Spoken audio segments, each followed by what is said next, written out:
The snow was red before he even saw her face. In the dead heart of winter 1883, a man who'd sworn off humanity found a woman who should have been a corpse. She had a gun, a secret that could burn an empire, and killers already on her trail. He walked away once, then the storm came, then the bullets, then the choice no man wants to make: die alone like you planned, or fight for someone who might be worth breaking every rule you ever made. This is their story. Hit that like button and drop your city in the comments so I can see how far this tale travels. Now let's begin. The blood was 3 days old. Ronan Hale could tell by the way it had frozen into the snow. Not bright red anymore, but rust-colored, crusty at the edges where the cold had worked its way in. He knelt in the powder, his rifle slung across his back, and studied the trail with the same cold focus he gave everything in these mountains. 3 days meant the elk was probably dead already. Frozen stiff somewhere in a ravine, coyotes already working on what was left. But he'd tracked it this far. Might as well finish. The San Juan Mountains in January didn't forgive halfway measures. He rose, knees cracking, and followed the blood west through the pines. His breath came out in white clouds that vanished almost instantly in the thin air. Elevation up here sat around 11,000 feet, high enough that the wind cut through wool like it was cheesecloth, and the sun disappeared behind the peaks by 3 in the afternoon. Most folks called this country unlivable. Ronan called it home. He'd been up here 6 years now, longer than he'd stayed anywhere since the war, long enough that the silence didn't bother him anymore, long enough that the sight of another human being felt like an intrusion rather than a relief. He had his cabin, his trap lines, his routines. He had winter stores and a decent rifle and the kind of solitude that most men would call loneliness, but he called peace. The blood trail bent north. That was wrong. Elk didn't go north this time of year. North meant higher elevation, deeper snow, less forage. A wounded animal went downhill, toward the valleys, toward easier ground. Ronan stopped and scanned the tree line, looking for movement, for tracks, for anything that would explain why the blood was leading him upslope instead of down. Nothing moved. The forest was silent except for the wind. He followed anyway. 20 minutes later, the blood stopped entirely. Ronan stood at the edge of a small clearing, frowning at the snow. The trail just ended. No body. No signs of a struggle. No scavengers. Just a smooth white expanse that looked like it hadn't been disturbed in days. He turned in a slow circle, scanning the ground, the trees, the underbrush. Nothing made sense. Then he saw the footprint. It was small, delicate. A boot, maybe a woman's size, pressed into the snow about 10 feet from where the blood trail ended. He walked over and crouched beside it, his pulse ticking up despite himself. The print was fresh, no more than a few hours old. He could still see the tread pattern, the way the heel had sunk deeper than the toe, like whoever made it had been moving slow. Careful. There was no blood in the print, no sign of injury. Ronan straightened and looked around the clearing again, this time with a different kind of attention. The blood trail hadn't been elk. It had been bait, or a lure, or a coincidence so unlikely that his instincts were already screaming at him to turn around and head back to his cabin. He didn't turn around. Instead, he followed the footprints. They led him northeast, away from the clearing, into a stretch of forest so dense with lodgepole pine that the snow beneath the canopy was thin and patchy. Whoever had made the prints was light on their feet.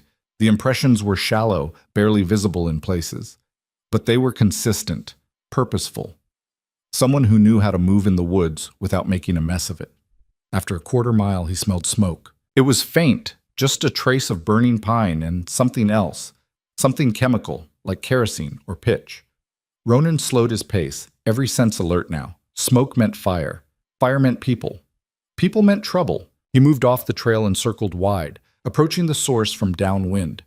The trees thinned out ahead, and through the gaps he could see a structure, a cabin, maybe, or what was left of one. The roof had collapsed on the left side, and the walls leaned inward like a drunk trying to stay upright. Smoke curled from a stovepipe that jutted at an angle from the sagging roof. Ronan stopped behind a thick pine and watched. No movement. No sound except the wind and the faint crackle of a fire inside.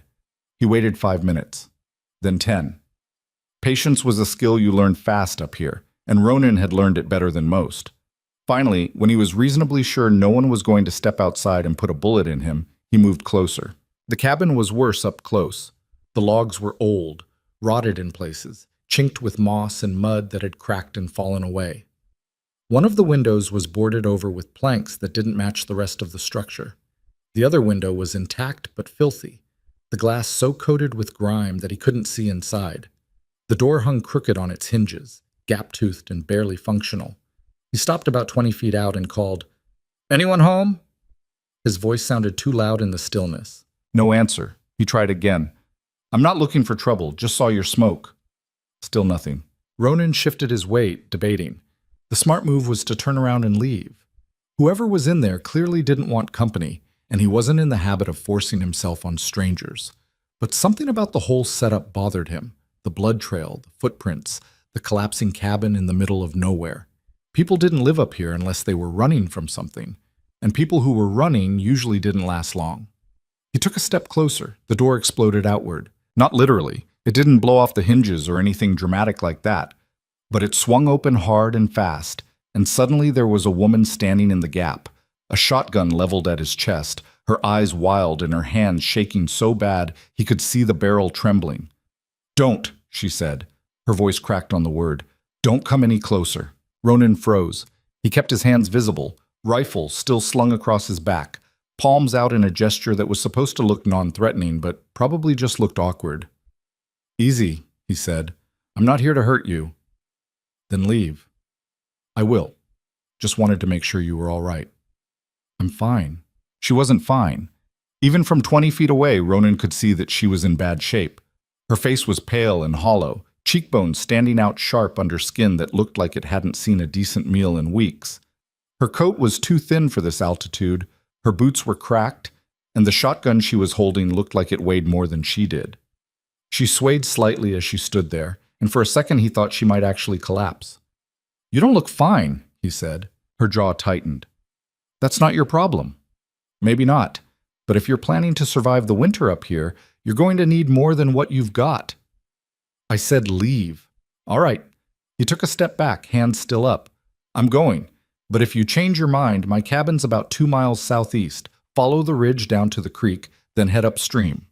You'll see the chimney smoke." She didn't respond, just stood there with the shotgun aimed at him, her breath coming out in short, ragged clouds. Ronan turned and walked away. He didn't look back, didn't need to. He could feel her eyes on him the whole way across the clearing, could feel the tension in the air like a wire pulled tight. She didn't lower the gun until he was out of sight. What? That night, back in his cabin, Ronan sat by the fire and tried to convince himself it wasn't his problem. The woman was an adult. She'd made her choice to be up here, wherever here was for her. Maybe she was running from the law. Maybe she was running from a husband. Maybe she was just one of those people who couldn't function around other human beings and needed the mountains to stay sane. Whatever her story was, it wasn't his business. He poked at the fire with a stick and watched the flames twist and curl. The problem was, he couldn't stop thinking about her face. Not because she was beautiful, though she might have been, under different circumstances, but because of the look in her eyes. That wild, desperate look that he'd seen before, in men during the war. The look of someone who'd run out of options and was just waiting for the world to finish them off. He'd seen that look in the mirror a few times too. Ronan stood and walked to the window. Outside, the snow glowed pale blue under a half moon. The trees were black silhouettes against the sky. Everything was still and frozen and perfect in the way that winter always was up here, beautiful and deadly in equal measure. He went to bed and didn't sleep much. The next morning, he loaded up a pack. He didn't make a big production of it, just grabbed some dried venison, a loaf of bread he'd baked 2 days ago, a bag of cornmeal, and a wool blanket he didn't need. He wrapped it all in oilcloth, tied it tight, and slung it over his shoulder. Then he set out toward the collapsing cabin. The snow had fallen again overnight, not much, just an inch or two, but enough to cover his tracks from yesterday. He moved quietly through the forest, taking his time, keeping an eye out for movement. When he got within 100 yards of the cabin, he stopped and waited. Watched. Listened. No smoke from the chimney today. That was bad. He approached slowly, circling wide to come at the structure from the side. The door was still closed, the windows dark. He set the pack down on a stump about 50 feet from the entrance, propped it up so it would be visible, and then turned and left. Didn't wait to see if she came out. Didn't call out to announce himself. Just left the supplies and walked away. 2 days later, the pack was gone. Ronan found the stump empty when he circled back through. No note. No sign she'd even been there except for the absence of the supplies he'd left. He stood there for a minute, looking at the bare wood, then turned and headed home. The next week, he did it again. This time he left firewood, a bundle of split pine and cedar, stacked neatly beside the stump. He also left a small tin of matches wrapped in waxed paper. He didn't stay to watch. Didn't expect thanks. The firewood was gone the next day. On his third trip, he left a rabbit he'd snared that morning, already skinned and gutted, wrapped in clean cloth. Beside it, he set a small jar of rendered fat and a handful of wild onions he'd dried last fall. That time, when he came back, he found something waiting for him on the stump. It was a small carving, rough, unfinished, but clearly deliberate. A bird, maybe a sparrow, whittled from a piece of white pine. The details were crude, but the shape was recognizable. Someone had spent time on it. Ronan picked it up and turned it over in his hands. The wood was still pale, unweathered, fresh.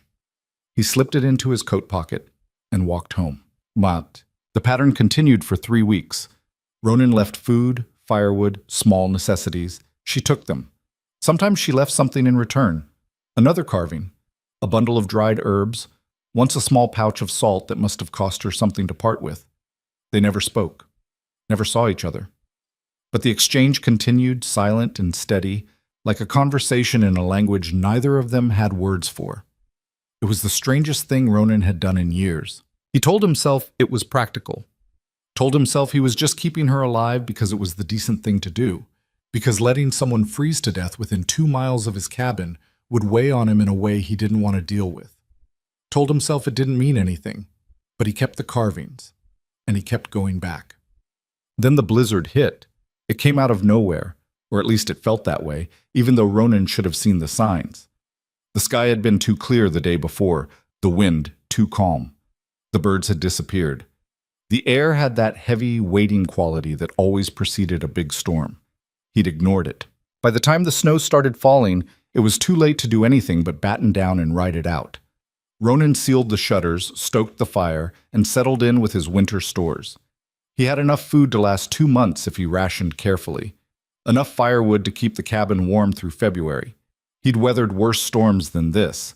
But as the wind picked up and the snow began to fall in thick, blinding sheets, his thoughts kept drifting to the collapsing cabin 2 miles north. She wouldn't survive this. The structure was too weak. The roof was already sagging under the weight of the snow from previous storms. If the wind got bad enough, and it was going to get bad, the whole thing would come down. And even if it didn't collapse entirely, she didn't have enough firewood to keep a fire going for more than a day or two. Didn't have enough food to last a week. Didn't have the kind of insulation you needed to survive a blizzard that could last 3 or 4 days without a break. Ronan stood at the window and watched the storm build, his jaw tight. It wasn't his problem. He'd done more than most people would have done already. Left her supplies. Gave her a chance. She'd chosen to stay in that death trap of a cabin instead of coming down to his place. That was on her. The wind rattled the shutters. He turned away from the window and sat down by the fire. 5 minutes later, he was pulling on his coat. The storm was worse than he'd expected. The moment he stepped outside, the wind hit him like a fist, driving snow into his face hard enough to sting. Visibility was maybe 10 feet. The world beyond that was just white noise and chaos. He pulled his scarf up over his nose and mouth, lowered his head, and started walking. 2 miles. It should have taken him 40 minutes, maybe an hour, in good conditions. In the blizzard, it took nearly 3 hours. He got turned around twice, had to backtrack when he realized he'd drifted too far east. The cold worked its way through his coat, through his gloves, through every layer he was wearing. His fingers went numb. His face felt like leather. By the time he finally saw the dark shape of the cabin through the snow, he was shaking so hard he could barely hold the rifle. The cabin was already half buried. Snow had piled up against the walls, drifting high enough to cover the lower windows. The roof sagged dangerously in the middle, bowed under the weight. As Ronan approached, he heard a crack, loud and sharp, like a gunshot, and saw one of the support beams give way. The whole structure shuddered. He ran. The door was frozen shut. He slammed his shoulder into it once, twice, and on the third hit, it gave way, spilling him into the dark interior. Jesus Christ! The woman's voice, hoarse and panicked, came from somewhere to his left. He couldn't see her, couldn't see anything. The fire had gone out, and the only light came from the snow outside, filtering weakly through the gaps in the walls. "It's me," Ronan said, his voice rough. "From before. We need to go. Now." "I'm not—" Another crack, louder this time. The whole cabin tilted, and Ronan felt the floor shift beneath him. "There's no time," he snapped. "Move or die. Your choice." He heard her scramble in the darkness, heard the clatter of something falling, maybe the shotgun, maybe a pot. And then she was beside him, a shape darker than the shadows, moving fast. He grabbed her arm and pulled her toward the door. They made it 3 steps before the roof came down. Shut. The collapse wasn't dramatic. No explosion of splinters, no roar of timber. Just a heavy, inevitable crunch as the weight of the snow finally won and the structure folded in on itself like a house of cards. Ronan shoved the woman forward, hard, and felt something massive and solid slam into his back, driving him to the ground. Pain flared white-hot across his shoulders. He couldn't breathe, couldn't move. The world narrowed to the pressure on his spine and the sound of the woman screaming his name, except she didn't know his name, so she was just screaming, wordless and desperate. Then the pressure eased. She was pulling at the beam, her hand slipping on the snow-slick wood, her breath coming in ragged gasps. Come on, move!" Ronan pushed himself up on his elbows, dragged himself forward, and rolled clear just as another section of the roof collapsed where he'd been lying. The woman grabbed him under the arms and hauled him toward the door. She was stronger than she looked, or maybe just more desperate. They stumbled out into the blizzard. The cold hit Ronan like a second collapse. He sucked in a breath and immediately regretted it. The air was so cold it burned his lungs. The woman was still holding on to him, her grip tight enough to hurt, and he realized she was shaking worse than he was. "Come on," he said, his voice barely audible over the wind. "We have to keep moving." She didn't argue. They set off into the storm. The trip back was a nightmare. Ronan had done his best to mark the route in his mind on the way up, but in the blizzard all his landmarks were gone. Trees that should have been distinctive were just vague shapes in the white. Ridges and gullies disappeared under the snow. The wind kept shifting direction, disorienting him, making it impossible to keep a straight line. He fell twice. The woman fell more times than he could count. Each time, they got back up. Each time, they kept moving. At some point, he lost track of how long they'd been walking. Time stopped meaning anything. There was only the storm, the cold, the endless white, and the numb, mechanical effort of putting one foot in front of the other. Then, through the snow, he saw it. A faint glow. Barely visible, just a smudge of orange in the white. His cabin. He'd left the fire burning. Ronan grabbed the woman's arm and pulled her toward the light. She stumbled, went down hard, and didn't get up. He crouched beside her and saw that her eyes were half closed, her lips blue. She was muttering something he couldn't hear. He picked her up. She was lighter than the pack he'd carried up the mountain 3 weeks ago. Light enough that it scared him. He slung her over his shoulder and staggered the last 50 yards to the cabin, kicked the door open and half carried, half dragged her inside. The warmth hit him like a wall. He set her down by the fire, stripped off her wet coat, and wrapped her in every blanket he owned. Then he collapsed beside her, his back against the wall, his chest heaving. They'd made it. Barely. Beau sambai must. The woman didn't wake up for 2 days. Ronan kept the fire going, kept her warm, forced water between her lips when she was conscious enough to swallow. She had frostbite on 3 fingers and both feet. He treated it the best he could, soaked her hands and feet in lukewarm water, wrapped them in clean cloth, kept them elevated. It wasn't much, but it was all he had. On the 3rd day, she opened her eyes and looked at him. "You came back," she said. Her voice was barely a whisper. Ronan, sitting by the fire with a cup of coffee, glanced over at her. "Yeah." "Why?" He didn't have a good answer for that. Didn't have any answer, really, except the truth, which was that he didn't know. So he just shrugged and said, "Seemed like the thing to do." She stared at him for a long moment, her eyes unreadable. Then she closed them again and went back to sleep. When she woke the next time, she was stronger, strong enough to sit up, strong enough to ask questions. "What's your name?" she said. "Ronan." "Ronan what?" "Hale." She nodded slowly like she was filing that away. "I'm Eliza." "Eliza what?" A pause, then, "Vance."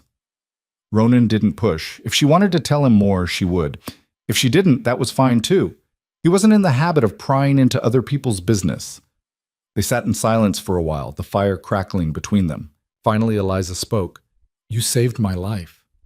You would have done the same." "No," she said quietly. "I wouldn't have." Ronan looked at her.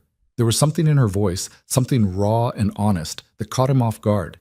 He set down his coffee and leaned back against the wall. "Why not?" he asked. Eliza didn't answer right away. She stared into the fire, her hands wrapped around the blanket, her face pale in the flickering light. When she finally spoke, her voice was so low he almost didn't hear it. "Because I'm not a good person." Ronan let that hang in the air for a moment. Then he said, "Neither am I." She looked at him, something shifting in her expression, not relief exactly, but maybe recognition, like she'd found someone who understood. "What are you running from?" he asked. Eliza's jaw tightened. For a second he thought she wasn't going to answer. Then she said, "My husband." Ronan waited. "He's not a good man," she continued. "He's powerful, connected.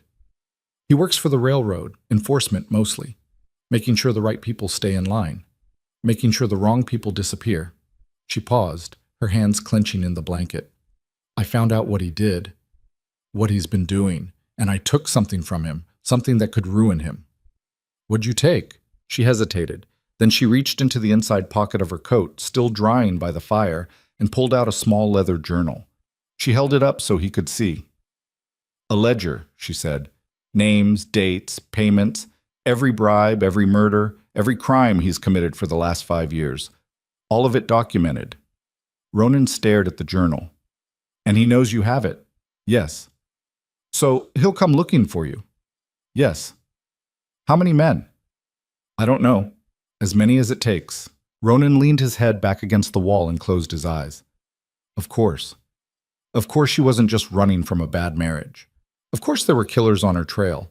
Of course he'd walked himself straight into the kind of mess he'd spent 6 years avoiding. "You should have told me," he said. "Would you have helped if I had?" He thought about that. Thought about the woman with the shotgun, shaking and desperate, standing in the doorway of a collapsing cabin.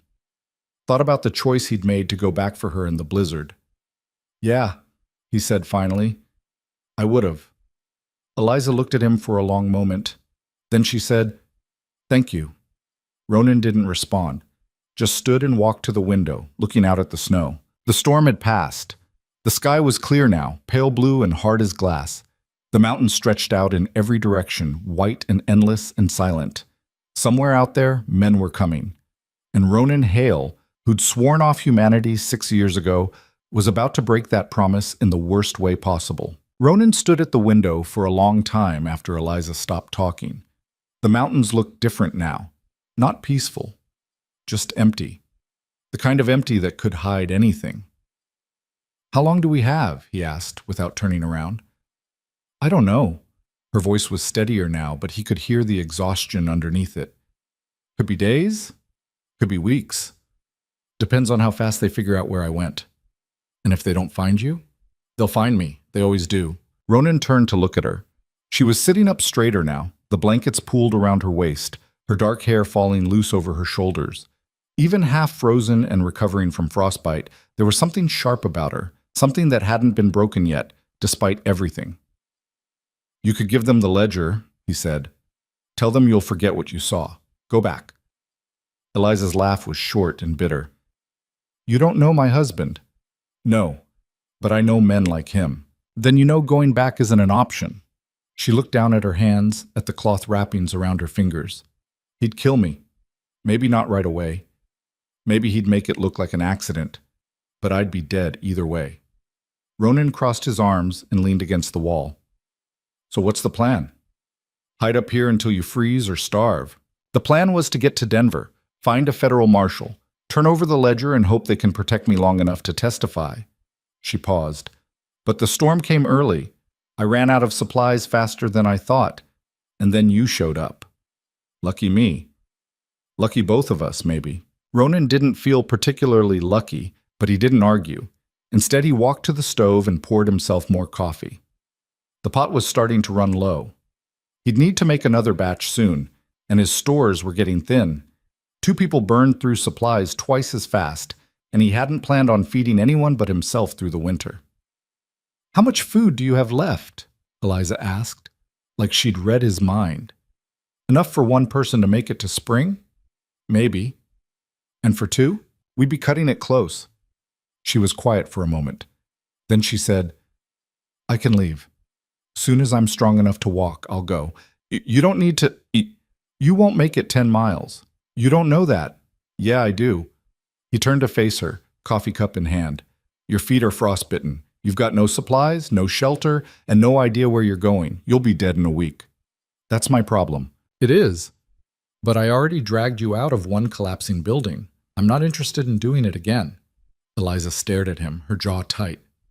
"Why do you care?" "I don't." The lie came out easier than he expected. "But I'm also not going to watch you walk out that door and freeze to death just so I can tell myself it's not my fault." She didn't have an answer for that. Neither did he, really. The truth was more complicated than he wanted to admit. Something about her reminded him of himself 6 years ago, running from ghosts that wouldn't stay buried. Something about the way she held that shotgun, shaking but refusing to lower it. Something about the fact that she'd carved him a bird out of pine when she had nothing else to give. He drained the coffee and set the cup down harder than he meant to. "You'll stay until you're healed. After that, we figure out the next step." "We? You got a better option?" Eliza looked at him for a long moment, her expression unreadable. Then she nodded once, slow and deliberate. All right, Ronan echoed. And that was that. The next 3 days passed in a strange, uneasy rhythm. Ronan kept the fire going, rationed the food, and tried not to think too hard about the fact that he was sharing his cabin with someone for the first time in 6 years. Eliza slept most of the first day, woke long enough to eat some broth and bread, then slept again. By the second day, she was moving around more, testing her feet, flexing her fingers to see how much damage the frostbite had done. "You'll lose the tips on 2 of them," Ronan said, watching her unwrap the cloth from her left hand. "Maybe 3. "Which ones?" "Ring and pinky. Middle finger's a maybe." Eliza stared at her hand, her face blank. "Could be worse." "Could be." She rewrapped the cloth without saying anything else. On the 3rd day, she insisted on helping. Ronan told her to sit down and rest, but she ignored him. Instead, she started organizing the shelves, sorting through his supplies, taking stock of what they had and what they'd need. She moved slowly, favoring her feet, but she didn't complain. "You're low on flour," she said, holding up a half-empty sack. "I know. And you've only got maybe 2 weeks of dried meat left." "I know that too." "So what's the plan?" Ronan looked up from the fire, where he was roasting a rabbit he'd snared that morning. "Same plan I always have. Make it last as long as possible. Hunt when I can. Hope the snow melts early." "That's not much of a plan." "It's kept me alive this long." Eliza set the flour sack down and turned to face him. "What about trapping? You've got lines set up?" "Some. Not enough for 2 people." "Then we set up more." "We? I'm not useless, Ronan. I know how to set a snare. I know how to skin a rabbit. I grew up in the mountains. Not these mountains, but close enough." He studied her for a moment, trying to figure out if she was bluffing. She didn't look like she was. "You ever trap in winter?" "No, but I can learn." Ronan turned the rabbit on the spit, watching the fat drip into the fire. "It's harder than you think. Snow covers the trails. Animals move different. And if you make a mistake, you don't just lose the catch, you lose the trap." "Then don't let me make a mistake." He almost smiled at that. Almost. Instead, he said, "We'll start tomorrow, if you can walk that far." "I can walk." She couldn't, not really, but she tried anyway. The next morning, Ronan led her out to the nearest trap line, a 1/4 mile from the cabin, set along a game trail that ran parallel to the creek. The snow was knee-deep in places, and Eliza struggled to keep up. He could see her limping, see the way she gritted her teeth every time her weight came down on her left foot. But she didn't ask to stop, didn't complain. When they reached the first trap, Ronan crouched down and showed her how to check it without disturbing the surrounding snow. "You want to move slow," he said. "Quiet. Animals can smell you from 100 yards out. If you're clumsy, they won't come near." Eliza knelt beside him, watching closely. "What are we catching?" "Rabbits mostly. Maybe a fox if we're lucky. Pine marten if we're really lucky. And if we're unlucky? Nothing. Or a wolverine, which is worse than nothing." She glanced at him. "You ever catch a wolverine?" "Once. Lost the trap and almost lost my hand." "Noted." They moved down the line, checking each trap in turn. Most were empty. One had a rabbit, frozen stiff, but intact. Ronan reset the trap and handed the rabbit to Eliza. "You carry it. Gets you used to the weight." She took it without a word. By the time they made it back to the cabin, she was shaking from exhaustion. Ronan made her sit by the fire while he skinned the rabbit and set the meat to cure. She watched him work, her eyes half closed, her breathing slow and heavy. "You did good," he said, not looking up. "I slowed you down. You kept up. That's what matters." Eliza didn't respond. When he glanced over, he saw that she'd fallen asleep sitting upright, her head tilted against the wall. Ronan shook his head and went back to work. Over the next week, they fell into a routine. Mornings, they checked the traps. Afternoons, Ronan chopped firewood while Eliza mended clothes or prepared food. Evenings, they ate in silence and sat by the fire until one of them got tired enough to sleep. It wasn't comfortable, exactly, but it worked. Eliza's feet healed slowly. The frostbite on her fingers turned black at the tips, and Ronan knew she'd lose at least part of 2 fingers when the dead tissue finally fell off. She never mentioned it, never asked him to look at them or tell her how bad it was. She just wrapped them every morning and kept moving. She was tougher than he'd given her credit for. One night, about 10 days after the blizzard, Ronan was sitting by the fire cleaning his rifle when Eliza spoke. "You ever think about leaving?" He looked up. She was sitting across from him, her knees drawn up to her chest, staring into the flames. "Leaving where?" he asked. "Here. The mountains. All of it." Ronan turned his attention back to the rifle. "No." "Not even once?" "Once, maybe. Long time ago." "What changed your mind?" He didn't answer right away. The truth was complicated, tangled up with things he didn't like to think about. The war, the things he'd done, the people he'd lost. Finally, he said, "I like it here. It's lonely." "That's the point." Eliza was quiet for a moment. Then she said, "I used to think I wanted that. Quiet. Solitude. No one asking me questions or telling me what to do." She paused. "But it's different when you don't have a choice." "You always have a choice." "Not always." Ronan set the rifle down and looked at her. "You chose to take that ledger. You chose to run. You chose to stay alive when most people would have given up. And look where it got me. You're still breathing. That counts for something." Eliza met his eyes, and for a moment something passed between them. An understanding, maybe, or just a shared acknowledgement of how fragile everything really was. Then she looked away, back into the fire. "My husband used to say I was too stubborn for my own good," she said quietly. He was probably right. He was right about a lot of things, just not the things that mattered. Ronan picked up the rifle again and resumed cleaning it. They didn't talk for the rest of the night.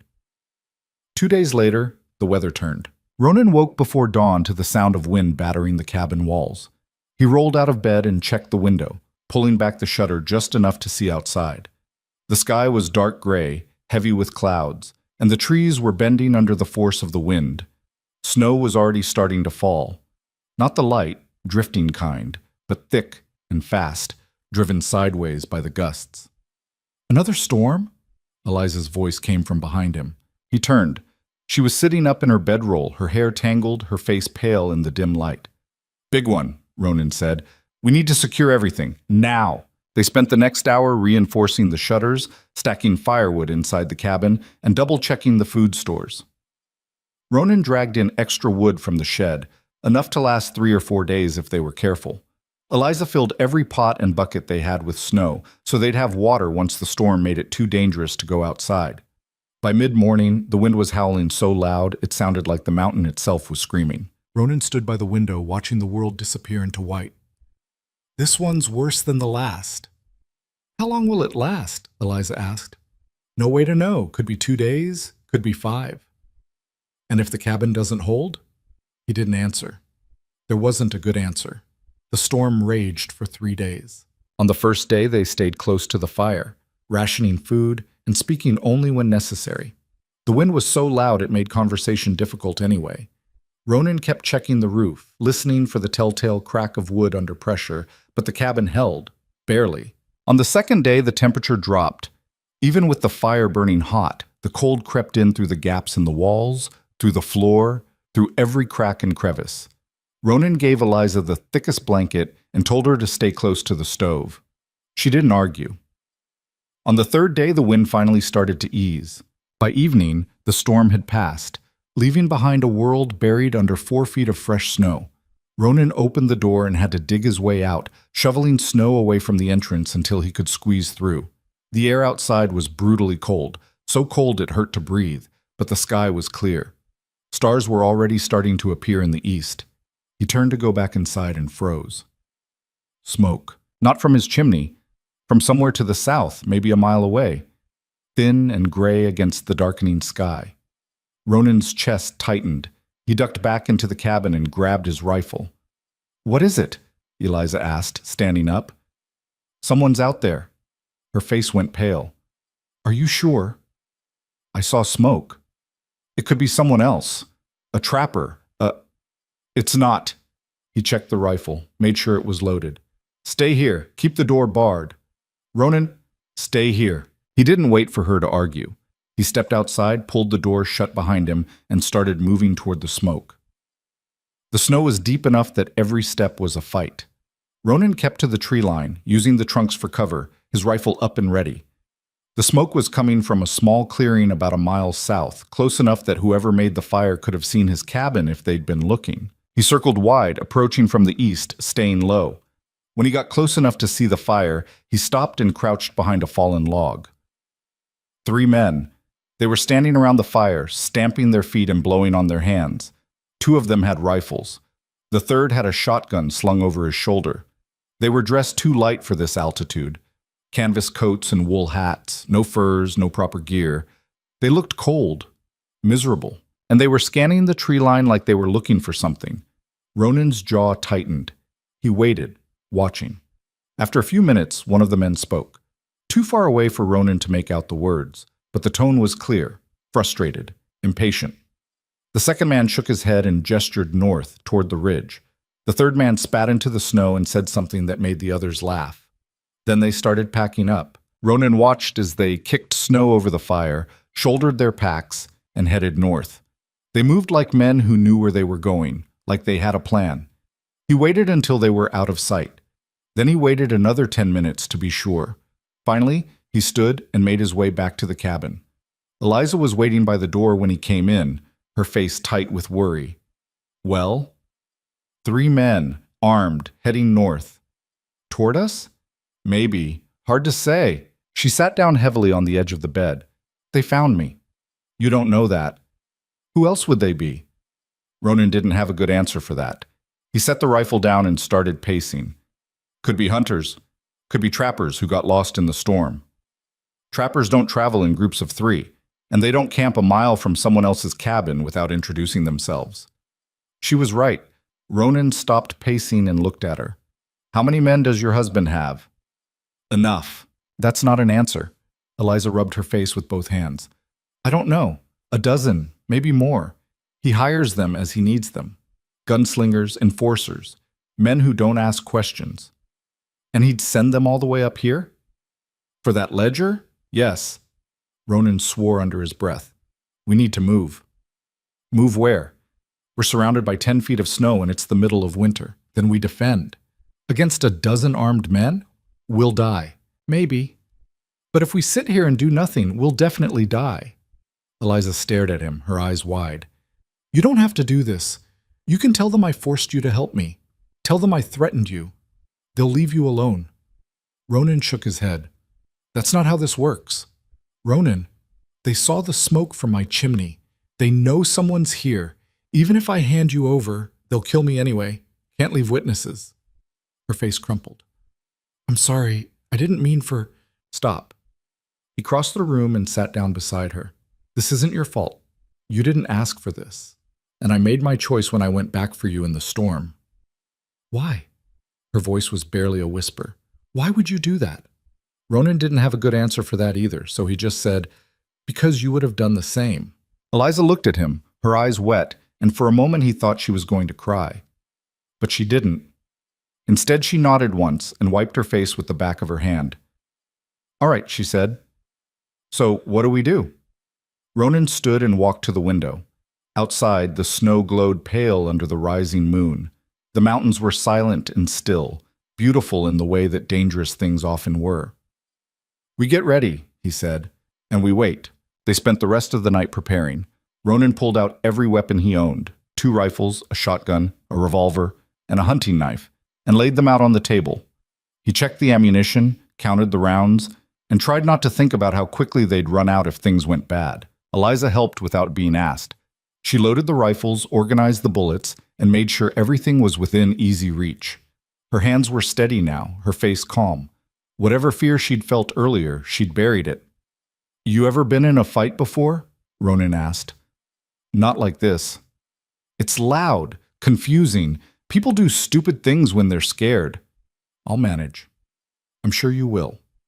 But if it comes down to it, if they get inside, you run. You hear me? You take the ledger, and you run. Eliza looked up from the rifle she was loading.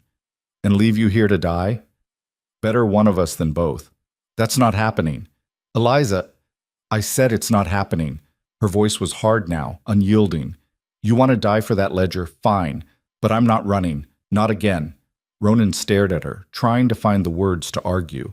But looking at her face, at the set of her jaw, the determination in her eyes, he knew it wouldn't matter. She'd made up her mind. Fine, he said. But stay low. And for the love of, just don't get shot. I'll do my best. They didn't sleep that night.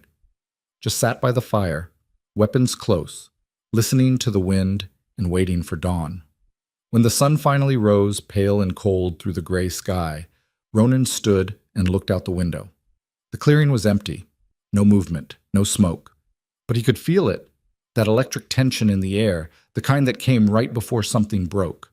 They're coming, he said quietly. Eliza stood beside him, her hand resting on the shotgun. How long? Soon. And he was right. An hour later, Ronan saw the first figure moving through the trees. The figure moved slow and deliberate through the pines, rifle in hand, scanning the tree line.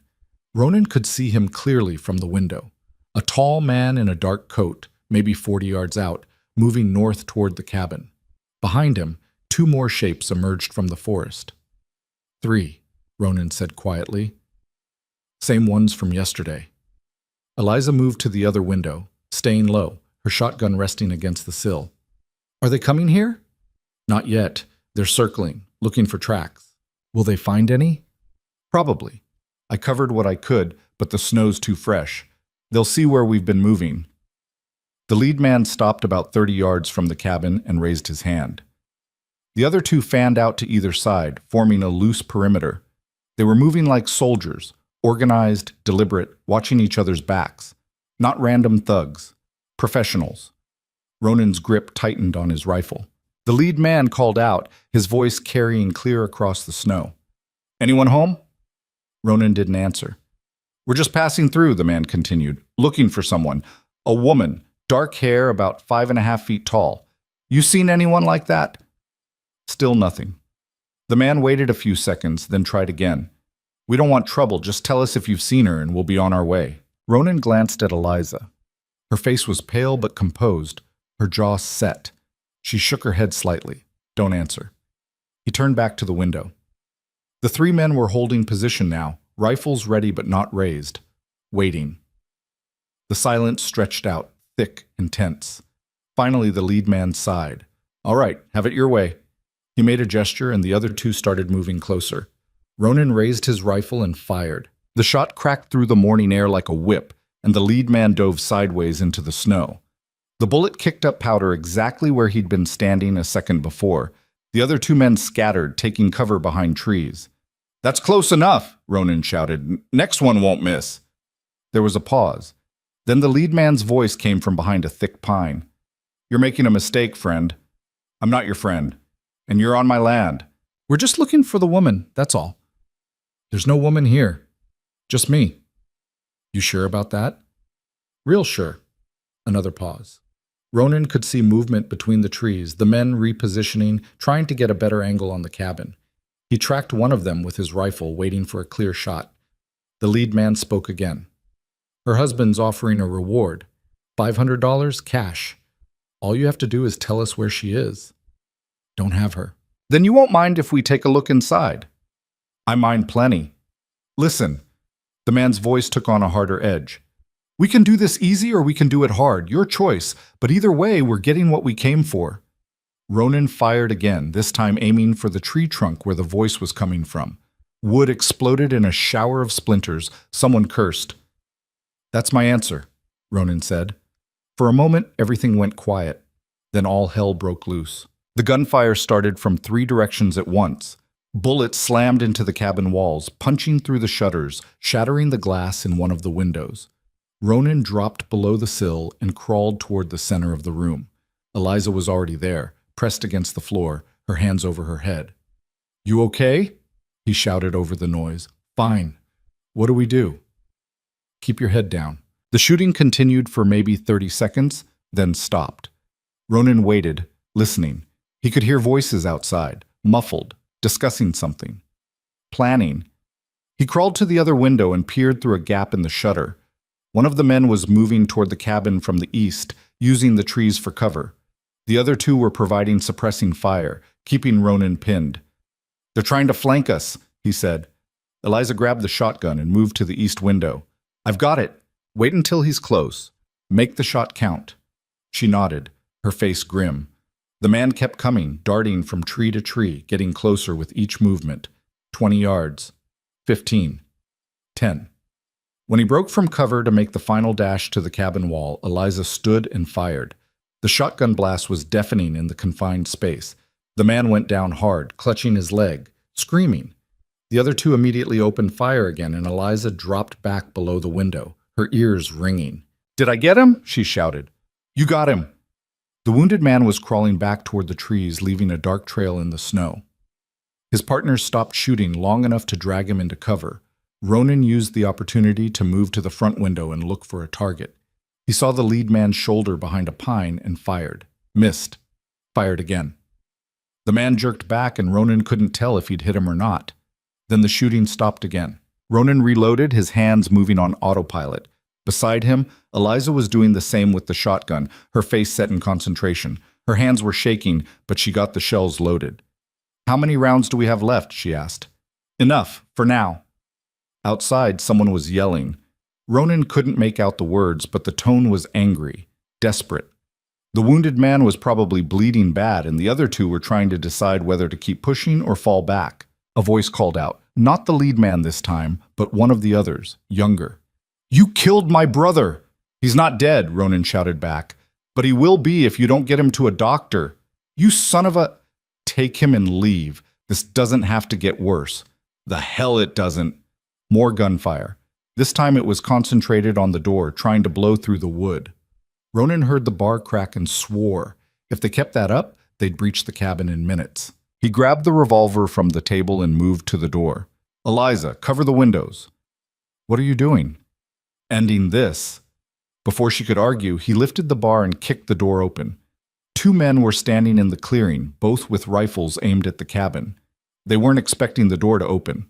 Ronan fired twice, fast. The first man went down. The second dove sideways and returned fire, but his shot went wide. Ronan stepped back and slammed the door shut, breathing hard. "Are you insane?" Eliza yelled. "Maybe.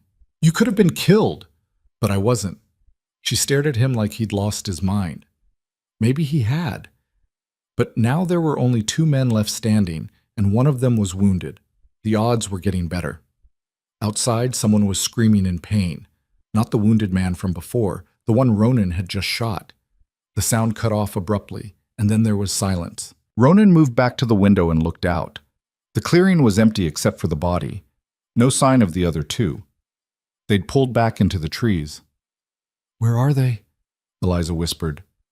"Regrouping. Or retreating. You think they'll leave?" "No." She swore softly. "So what now?" "We wait. See what they do next." They waited. 5 minutes passed. Then 10. The silence was worse than the gunfire. At least when they were shooting, Ronan knew where they were. Now they could be anywhere, setting up an ambush, circling around to the back of the cabin, preparing to burn them out. Ronan kept his rifle trained on the tree line, his eyes scanning for movement. Beside him, Eliza did the same. Then he heard it. A faint crackling sound like dry wood catching fire. He turned and saw smoke seeping through the gaps in the back wall. "They're burning us out," he said. Eliza ran to the back of the cabin and pressed her hand against the wall. It was hot. What do we do? Ronan's mind raced. If they stayed inside, they'd suffocate or burn. If they went outside, they'd be sitting targets. There was no good option. "We go out the front," he said, "fast and low. Make for the trees."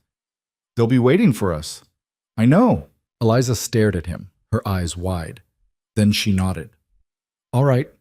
Ronan grabbed the rifle and moved to the door. The smoke was getting thicker now, filling the cabin, making his eyes water. He could hear the fire crackling louder, eating through the back wall. "On 3, he said. 1, 2. The door exploded inward. Not from gunfire, from a man's shoulder, slamming into the wood with enough force to tear it off its hinges. Ronan stumbled back, raising his rifle. But the man was already on him, big, fast, swinging a club that caught Ronan across the side of the head. Pain exploded white and hot. Ronan went down hard, his vision swimming. Through the haze, he saw the man raise the club again. Then Eliza was there, the shotgun in her hands, and she pulled the trigger. The blast caught the man in the chest and threw him backward through the doorway.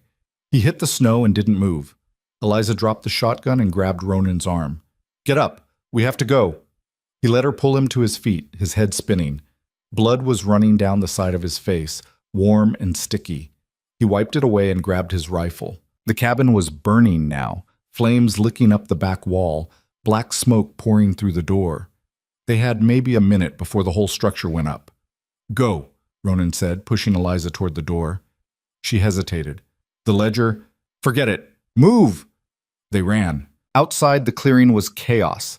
The man Eliza had shot was sprawled in the doorway, blood spreading dark across the snow. The body from earlier was still lying where it had fallen, and standing at the edge of the trees, rifle raised, was the lead man. He fired. The bullet caught Ronan in the shoulder, spinning him around. He hit the ground hard, gasping, his rifle flying from his hands. Pain radiated down his arm, sharp and burning. Eliza screamed his name and fired the revolver, once, twice, 3 times. The shots went wild, but they were close enough to make the man duck back behind a tree. She ran to Ronan and grabbed him under the arms. "Come on, get up." "Go," he said through gritted teeth. "Leave me." "Shut up."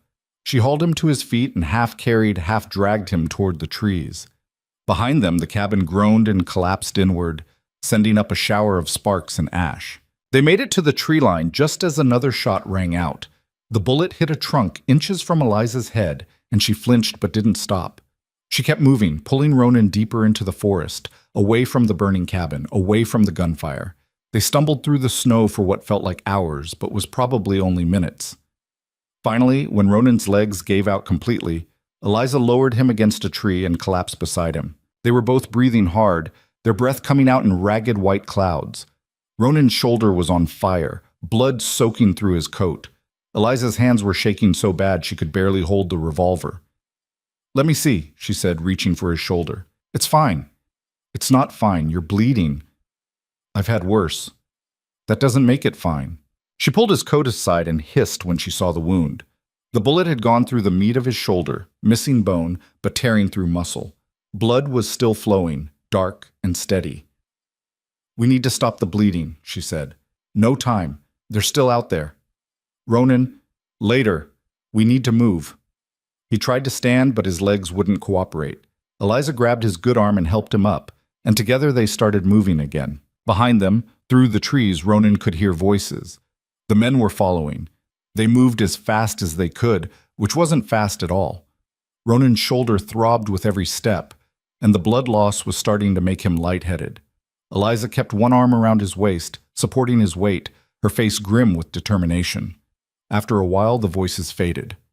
Either the men had lost their trail, or they decided to regroup. Either way, it bought them time. They found a small hollow beneath an overhanging rock and stopped to rest. Ronan slumped against the stone, his vision blurring at the edges. Eliza tore a strip from her shirt and wrapped it around his shoulder, pulling it tight to slow the bleeding. "That's going to need stitches," she said. "Later." "You keep saying that." "Because it's true." She tied off the makeshift bandage and sat back, her hands covered in his blood. "We lost everything. The cabin, the supplies, all of it. We're alive. That's what matters." "For how long? You're hurt, we're out in the open, and they're still hunting us." Ronan closed his eyes and leaned his head back against the rock. She was right. They were in bad shape. No food, no shelter. Winter all around them. And somewhere in the forest, at least one armed man was still looking for them. "The ledger," he said suddenly. "Did you grab it?" Eliza reached into her coat and pulled out the small leather journal, slightly singed at the edges but intact. "I got it. Good." "Was it worth it? All of this?" Ronan opened his eyes and looked at her. Her face was streaked with soot and blood, her hair tangled, her eyes red from smoke. But she was still here, still fighting. "Yeah," he said. "It was." She stared at him for a long moment, then looked away. "You're an idiot." "Probably." They sat in silence for a while, listening to the wind and the distant creak of the trees. Ronan's shoulder hurt like hell, but the bleeding had slowed. That was something. Finally, Eliza spoke. "What do we do now?" "We keep moving. Head east toward the lower valleys. Find a town. Get you to a federal marshal." "That's days away. Maybe weeks." "You got a better plan?" She didn't answer. Ronan pushed himself upright, gritting his teeth against the pain. "Come on. We need to put more distance between us and them." Eliza stood and helped him up. Together they stepped out of the hollow and back into the snow. They walked for hours, following game trails and ridgelines, staying under cover as much as possible. The sun climbed higher, then started to sink again. Ronan's legs felt like lead, and his shoulder had gone from burning to a dull, constant ache that made it hard to think straight. Eliza was in better shape, but not by much. Her frostbitten feet were slowing her down, and she was limping badly by mid-afternoon. "We need to stop," she said finally. "Not yet." "Ronan, you can barely stand. I can stand fine." "You're leaning on me so hard I'm about to fall over." He looked down and realized she was right.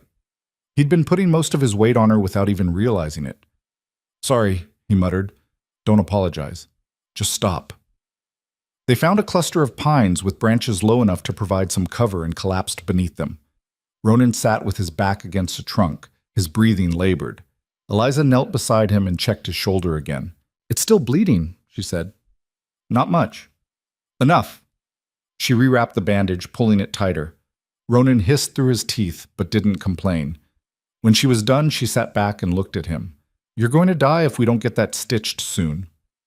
"I'm not going to die." "You don't know that. I've survived worse." "You keep saying that too." Ronan managed a weak smile. "Because it keeps being true." Eliza didn't smile back. She just stared at him, her face unreadable. Then she said, "Why are you doing this?" "Doing what?"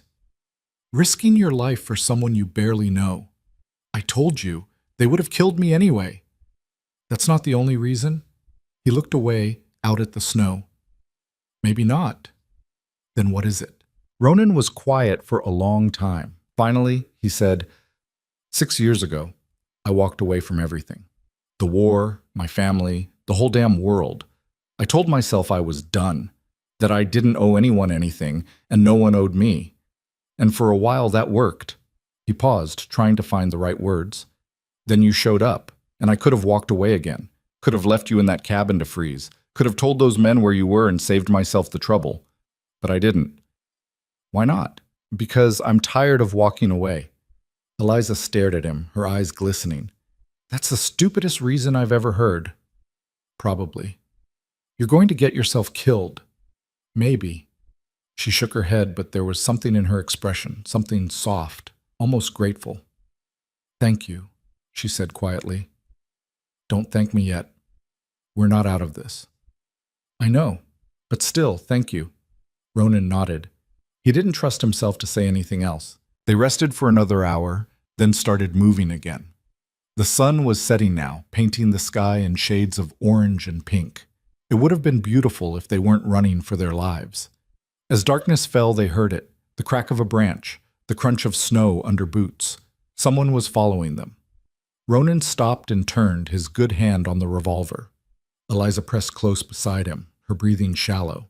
Through the trees, maybe 50 yards back, he saw movement, a figure, dark against the snow, moving slow and careful. Just one, Ronan whispered. The lead man? Probably. What do we do? Ronan looked around. They were in open forest now, no cover, no good place to make a stand. If the man got close enough for a clear shot, they were done. We run, he said. You can't run. Watch me. They took off through the trees, stumbling over roots and rocks hidden beneath the snow. Ronan's shoulder screamed with every jarring step, but he kept moving. Behind them, he could hear the man crashing through the underbrush, closing the distance. A shot rang out. The bullet hit a tree to their right, spraying bark. Eliza grabbed Ronan's arm and pulled him left, down a slope, toward a frozen creek bed. They slid down the embankment and landed hard at the bottom. Ronan's vision went white with pain, but he forced himself to keep moving. They ran along the creek bed, their boots crunching on the ice. Another shot. This one went wide. Then Ronan's foot went through the ice. He went down hard, his leg plunging into the freezing water up to his knee. He tried to pull himself out, but his strength was gone. The cold water hit him like a punch, stealing what little warmth he had left. Eliza grabbed him under the arms and hauled him onto solid ice. Come on, get up. Go, he said. Leave me. Not happening. She pulled him to his feet and they kept moving, but Ronan knew it was over. His leg was soaked, already going numb. In this cold, he had maybe an hour before frostbite set in. Maybe less. The man appeared at the top of the embankment, silhouetted against the darkening sky. He raised his rifle. Eliza turned and fired the revolver. The shot was wild, but it made the man duck. She fired again. Click. Empty. The man stood and took aim. Ronan pushed Eliza behind him and raised his own revolver with his good hand. His vision was swimming, his hand shaking, but he steadied his breath and squeezed the trigger.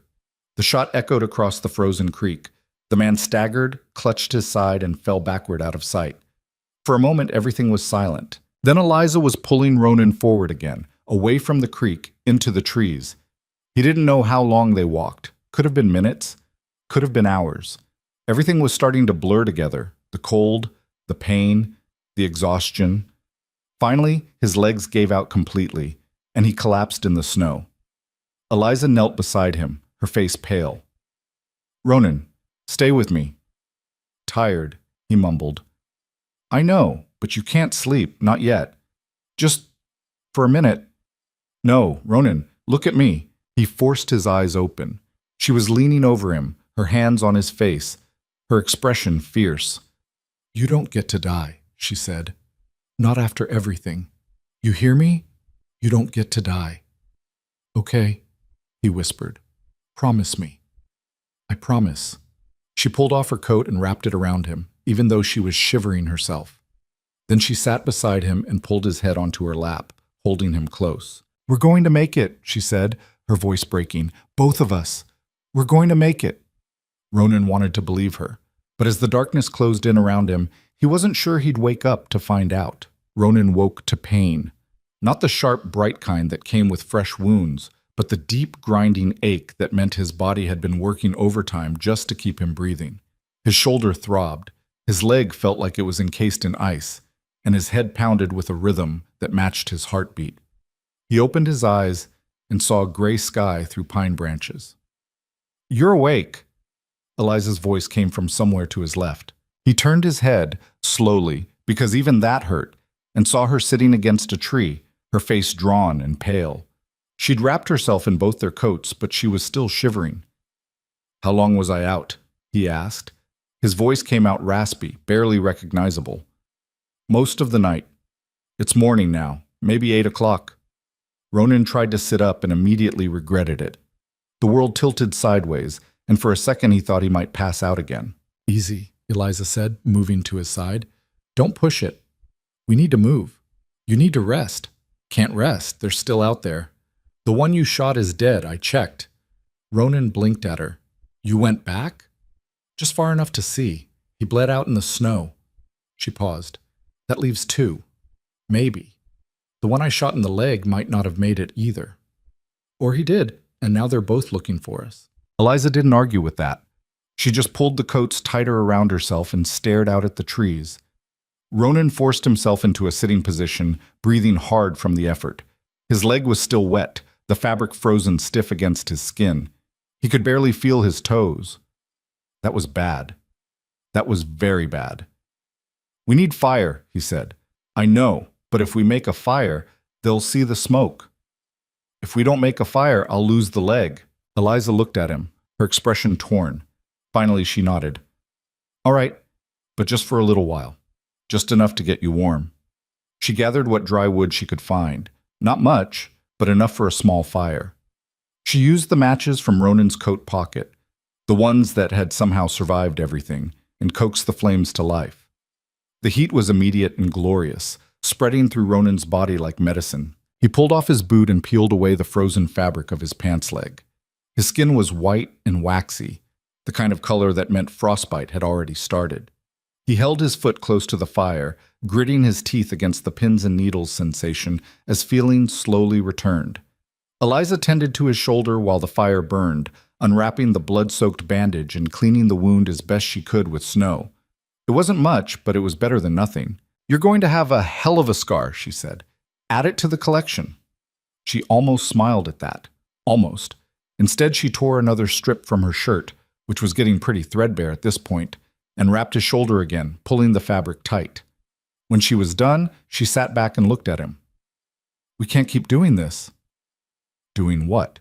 "Running, bleeding, barely surviving." She gestured at the fire, at his shoulder, at the frozen wasteland around them.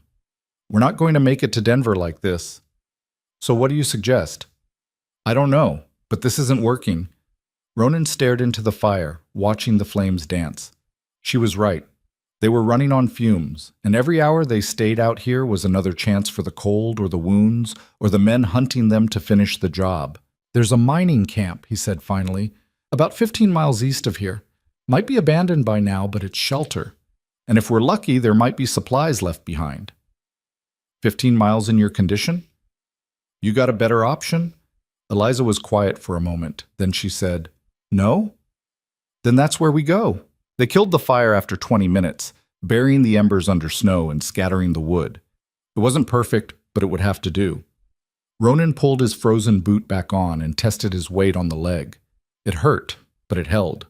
That was something. They set off east, moving slow and careful. Ronan used a broken branch as a makeshift crutch, taking the weight off his bad leg as much as he could. Eliza stayed close, ready to catch him if he fell. The morning dragged on.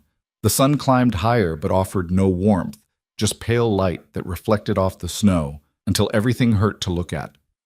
They didn't talk much. Talking required energy they didn't have. Around midday, they stopped to rest. Ronan's shoulder was bleeding again, a slow seep that darkened the bandage. Eliza checked it and frowned. "We need to stitch this," she said. "Not here." "Ronan, when we get to the camp, not before." She looked like she wanted to argue, but she didn't, just helped him back to his feet, and they kept moving. By mid-afternoon, Ronan's vision was starting to blur again. The blood loss, combined with the cold and the lack of food, was catching up to him. He stumbled more than once, and each time Eliza caught him and hauled him upright. "How much further?" she asked. 3 miles, maybe 4. "You said 15. We've been walking for hours." "Not that fast." Ronan didn't have the energy to argue. He just kept putting one foot in front of the other, leaning heavy on the makeshift crutch, focusing on the next step and nothing else. As the sun started to sink toward the horizon, they crested a ridge and saw it. a cluster of rough structures huddled in a narrow valley. The mining camp. Some of the buildings had collapsed under the weight of previous winters, but a few still stood, dark and silent, against the snow. "There," Ronan said, pointing. Eliza stared at the camp, then at him. "Can you make it?" "I'll make it." It took another hour to reach the camp. By the time they stumbled into the valley, the sun was almost gone, and the temperature was dropping fast. Ronan's teeth were chattering so hard he could barely speak. They tried the first building. The door was hanging off its hinges, and inside was just rubble and debris. The second building was in better shape. 4 walls and most of a roof, with a stone fireplace that looked like it might still work. "This one," Eliza said. Ronan didn't argue. He collapsed against the wall while Eliza searched for anything useful. She found a rusted shovel, some broken crates, and half a bag of salt that had turned into a solid brick. Not much, but the crates would burn. She broke up the wood and built a fire in the fireplace. It took a while to catch. The wood was damp and rotted, but eventually the flames took hold. Warmth started to fill the small space. Ronan closed his eyes and let the heat wash over him. "You need to eat something," Eliza said. "We don't have anything." "We have this." She pulled a small bundle from her coat, dried venison that Ronan had put in his pocket days ago and forgotten about. It was frozen solid, but it was food. She held it over the fire until it thawed, then handed half to Ronan. Tasted like leather and salt, but he chewed it anyway. His stomach cramped almost immediately, unused to anything solid after days of nothing. When they'd finished eating, Eliza unwrapped his shoulder again. The wound looked worse in the firelight, swollen and angry, the edges starting to turn dark. "This needs to be stitched," she said. "Now. We don't have needle or thread." "Then we improvise." She searched the building and came back with a piece of thin wire and what looked like fishing line. It wasn't ideal, but it was better than nothing.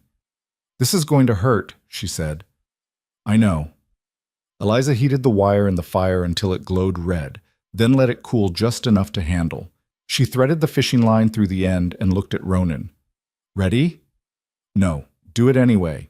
She worked fast, pushing the wire through his skin and pulling the edges of the wound together with the line. Ronan gritted his teeth and stared at the ceiling, counting the cracks in the wood, focusing on anything except the feeling of metal piercing his flesh over and over. It took maybe 10 minutes, but it felt like hours. When she was done, she tied off the line and sat back, her hands shaking. "That's the best I can do." "It's enough." She wrapped the shoulder again with a cleaner piece of cloth she'd found in the ruins, then collapsed beside him, exhausted. They sat in silence for a while, listening to the fire crackle. Finally, Ronan spoke. "Thank you." "For what?" "For not leaving me." Eliza looked at him, her face half in shadow. "You didn't leave me." "That was different." "How?" "I had a choice. You didn't." "I had a choice," she said quietly. "I could have kept running, left you in the snow, saved myself. Why didn't you?" She was quiet for a long moment. Then she said, "Because I'm tired of running alone." Ronan felt something shift in his chest, something he hadn't felt in a long time. He reached out and took her hand. Her fingers were cold and rough, the tips still black from frostbite, but she squeezed back. They fell asleep like that, sitting against the wall, hands clasped, the fire burning low between them. Ronan woke sometime in the night to the sound of voices outside. He opened his eyes and saw Eliza already awake, staring at the door, her hand on the revolver. The fire had burned down to embers, casting barely any light. The voices were distant, maybe 100 yards away. 2 men, arguing about something. Ronan couldn't make out the words, but the tone was clear. They were searching the camp. "How many rounds do we have left?" he whispered. Eliza checked the revolver. 3. "That's it?" "That's it," Ronan swore under his breath. 3 bullets against 2 armed men. The odds weren't good. The voices were getting closer. "We need to hide," Eliza said. "Where?"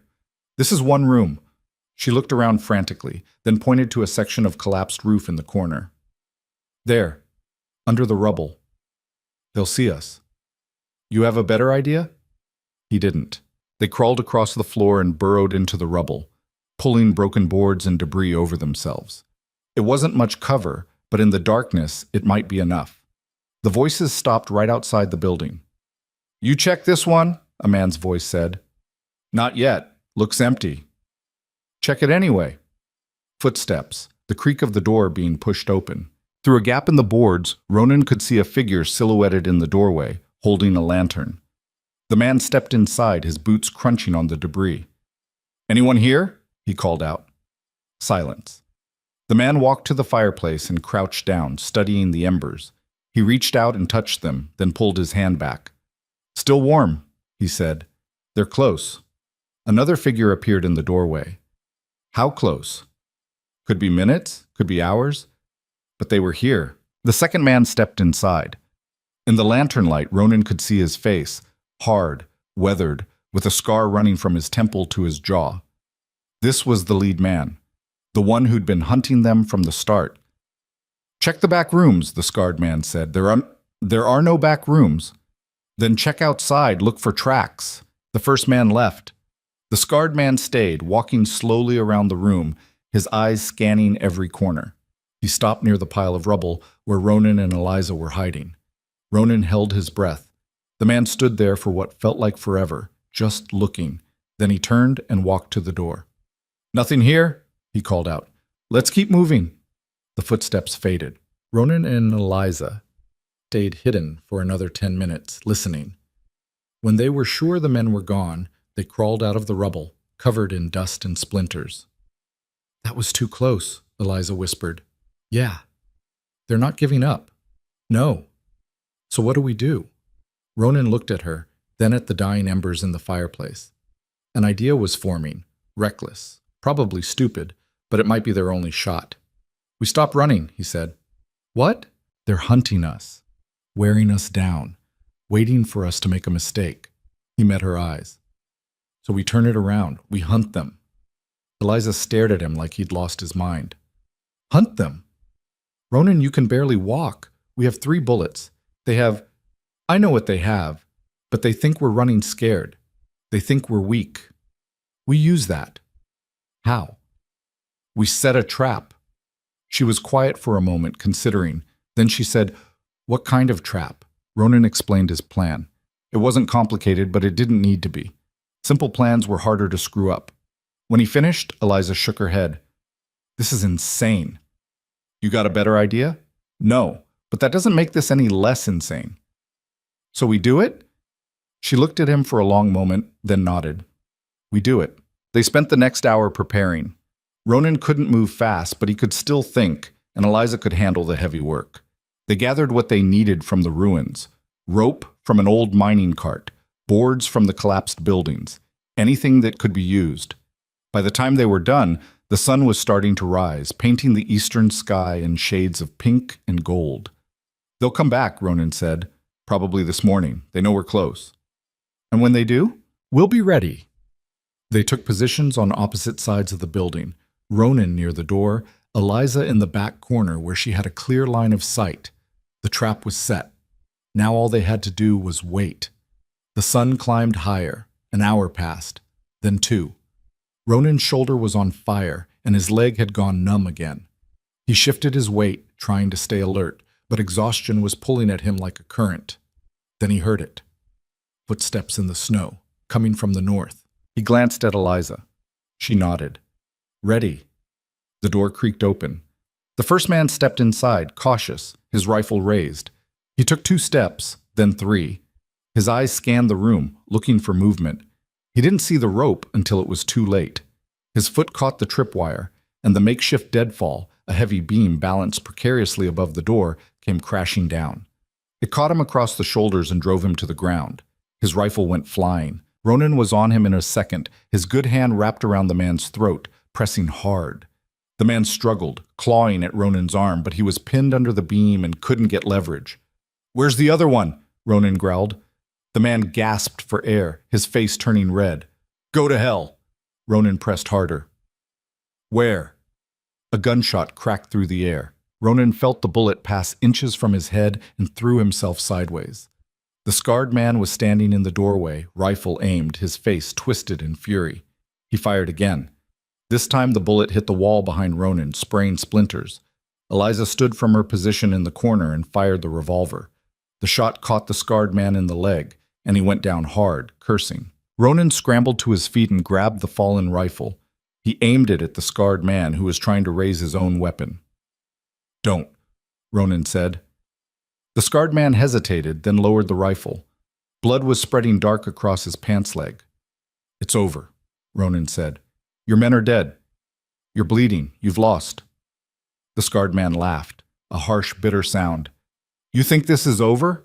You think killing me changes anything?" "It changes enough. Her husband will send more men, and more after that. You can't run forever." "We're not running anymore." The scarred man's expression shifted, something like respect flickering across his face. Then he lunged for his rifle. Eliza fired. The bullet caught him in the chest, and he fell back against the doorframe, his eyes going wide. He tried to speak, but only blood came out. Then he slumped forward and didn't move. The other man, still pinned under the beam, had stopped struggling. Ronan walked over and checked his pulse. Nothing. It was done. Ronan lowered the rifle and turned to Eliza. She was standing frozen, the revolver still raised, her face pale. "You okay?" he asked. "I killed him." "You didn't have a choice." "I know, but Her voice broke. "I killed him." Ronan crossed the room and gently took the revolver from her hand.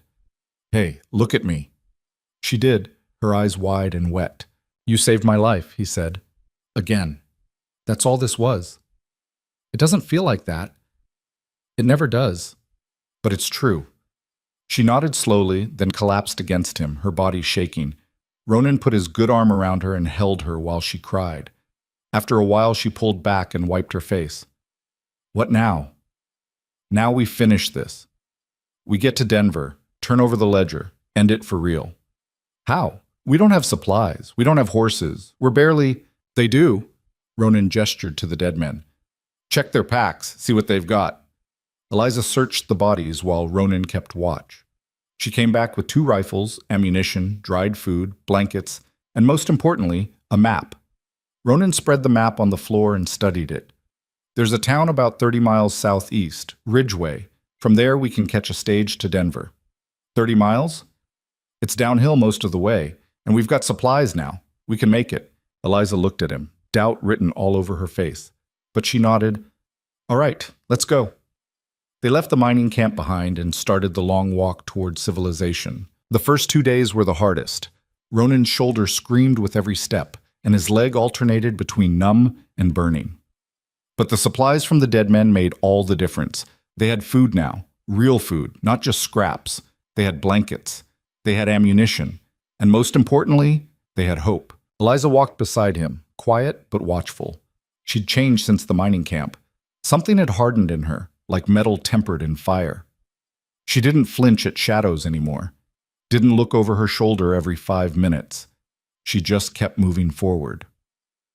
On the 3rd day, they crested a ridge and saw smoke in the distance.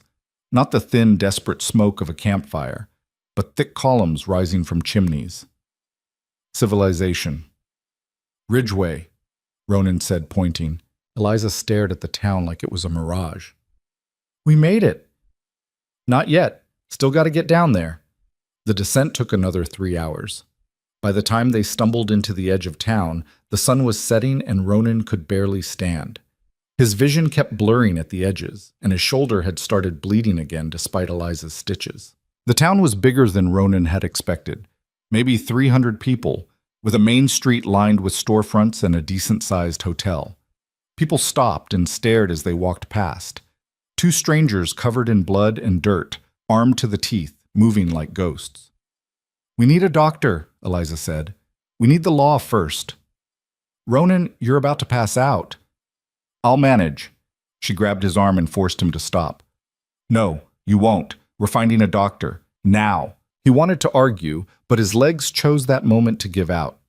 Eliza caught him before he hit the ground and called out to a man standing outside the general store. "Where's the doctor?" The man pointed down the street. "3rd building on the left, but he's—" "Thanks." She half-carried, half-dragged Ronan down the street and up the steps of a small white building with a sign that read Dr. Coleman, Physician. She pounded on the door until it opened.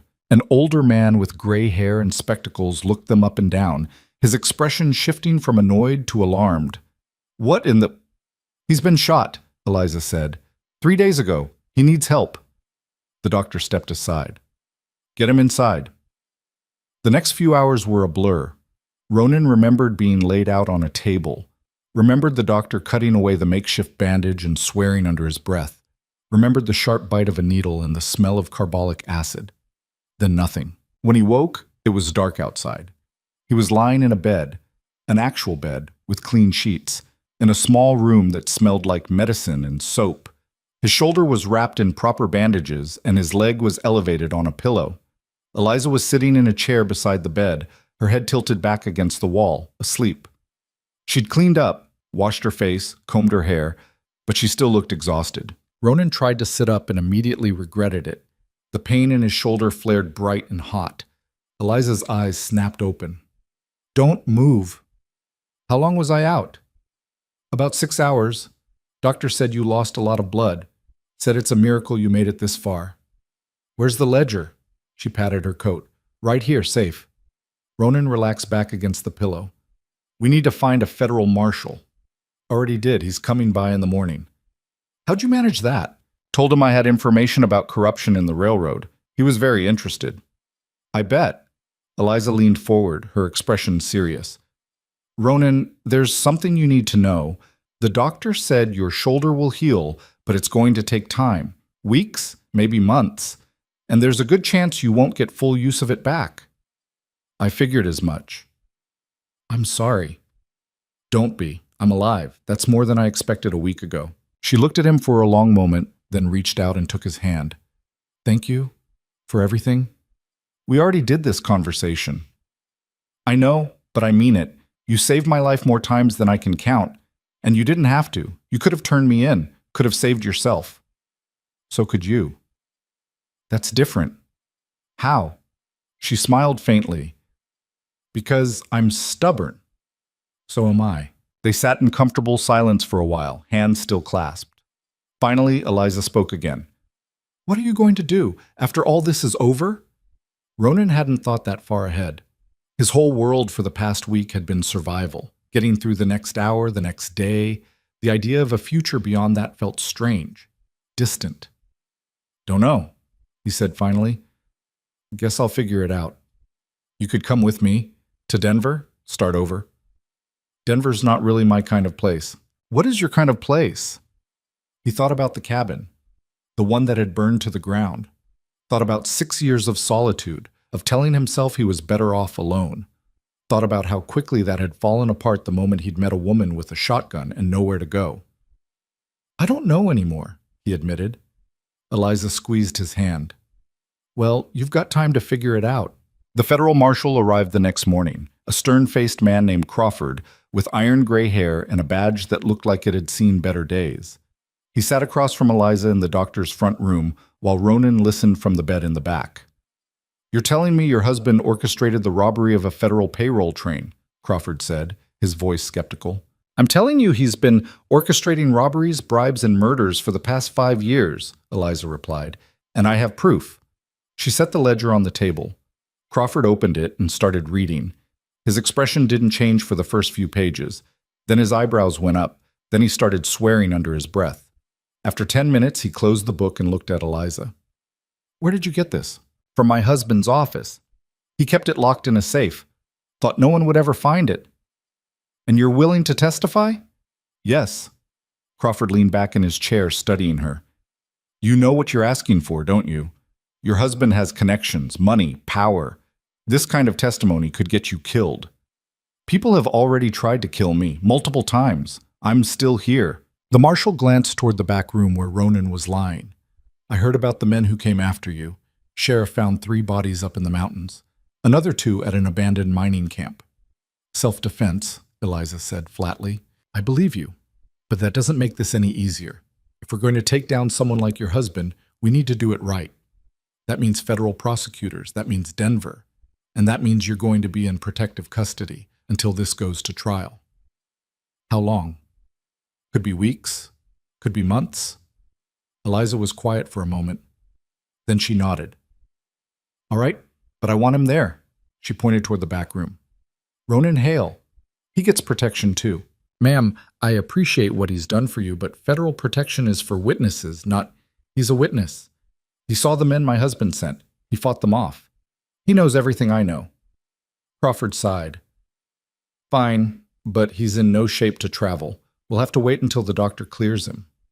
That's fine. The marshal stood and tucked the ledger under his arm. I'll wire Denver today. Get this process started. But Miss Vance... He paused at the door. You better be telling the truth about all this, because if you're not, you're going to federal prison right alongside your husband. I'm telling the truth. Crawford nodded and left. Eliza walked back to Ronan's room and sat down heavily in the chair. That went better than I expected. He believes you. For now, but he's right. This is going to get ugly. You can still walk away. No, I can't. Not anymore. She looked at him, her eyes hard. I tried walking away once. Tried hiding. Tried pretending none of it was real, and all it did was get people killed. I'm done running. Ronan recognized that look. He'd seen it in the mirror plenty of times. The look of someone who'd crossed a line they couldn't uncross. Who'd made a choice that changed everything. All right, he said. Then we see it through. It took 2 weeks for Ronan to heal enough to travel. The doctor was cautious, checking his shoulder every day, watching for signs of infection. The stitches held and the wound started to close, but it was slow going. During that time, Marshal Crawford came by twice more, asking questions, taking statements, building his case. He brought news from Denver. Arrest warrants had been issued for Eliza's husband and 3 of his associates. Federal marshals were already moving to bring them in.